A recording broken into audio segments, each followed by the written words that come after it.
inspired me to do this was just seeing the suffering of the Palestinians and feeling that I wanted to do something.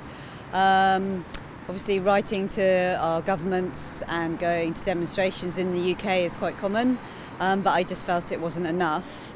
And I wanted to support the charity, Medical Aid for Palestinians, and I thought of this to raise money. The main purpose, I think, was to do something more for the Palestinian people in their time of suffering, but it was in amongst all the horror and all the desperateness of the situation. I wanted to bring something that was hopeful, and I wanted to meet other people around Europe and the world that supported Palestinians in their struggle. Because I just didn't know what else to do. I just thought, well, it doesn't matter what we do, long as we do something. And I had done one long walk before, but not too long, a month. But I had enjoyed it, and I just thought, well, being outside and making movement helps you process things mentally. And I think watching all the horror from coming out of Gaza has scarred us all, the whole of humanity. And I wanted to walk to help myself, but also to help heal the Palestinians, both physically and mentally. When I started this, it was just my idea, and I was like, well, I'm going to go and do this thing. And there was a group of, back in my hometown in Lancaster, there's people that support Palestine there. And once I set off, they just helped me all the way. So I've got a team of people at home helping me, doing route planning and all sorts of things. But yeah, I've done a lot of camping, and people have been very generous and kind, and yeah, it's quite. You just put one foot in front of the other and go. Sometimes you choose the place, and then you walk there. But yeah, there has been a tremendous amount of help from home.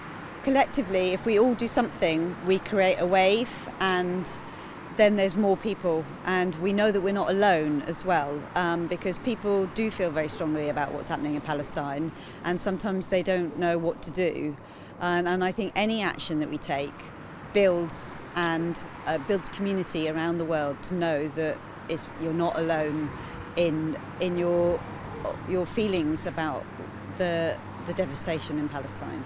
Well, that we have to hold on to hope, and we have to keep fighting, because any struggle, sort of resistance struggle or movement, takes time, and we have to be in it for the long haul, and we have to put effort in, and it doesn't happen overnight, but we have to stick with it.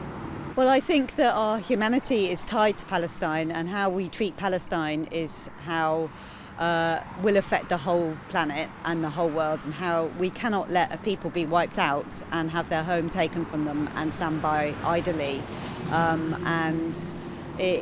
We have to keep fighting for justice, and this is why I say we need peace and justice for Palestine. And yeah, that's peace and justice. We need that.